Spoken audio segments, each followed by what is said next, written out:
номи ин кӯдак муҳиббуллоҳ аст ва 9 сол дорад. волидонаш аз набуди шароит натавонистанд барояш аробачаи маъюбӣ харанд. вале ин боис нашудааст ки муҳиббуллоҳ ба мактаб наравад. ҳар рӯз ҳамин гуна 1 километр роҳро тай карда ба мактаб меравад.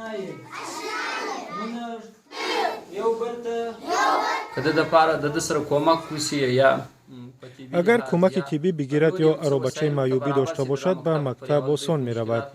вай ҳамчунин мушкили афсурдагӣ дорад. агар табобат шавад, барояш кӯмаки зиёд аст. Ба мактаб хеле шавқманд аст.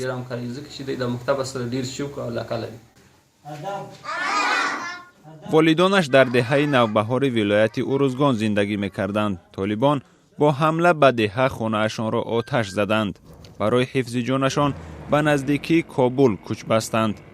волидони Муҳиббуллоҳ ба сахтӣ 4 фарзандро ба воя мерасонанд. падари Муҳиббуллоҳ ҳар рӯз барвақт ба кор меравад ва наметавонад писарашро ба мактаб барад.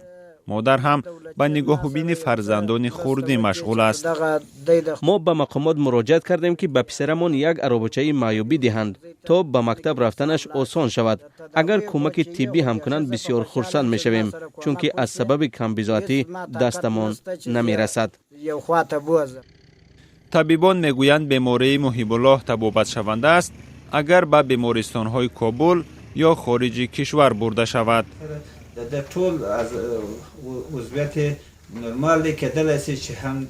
бо ҷарроҳӣ мешавад инро табобат кард. баъд аз ин гуна табобат метавонад бо 2 пои худ озод ба мактаб биравад.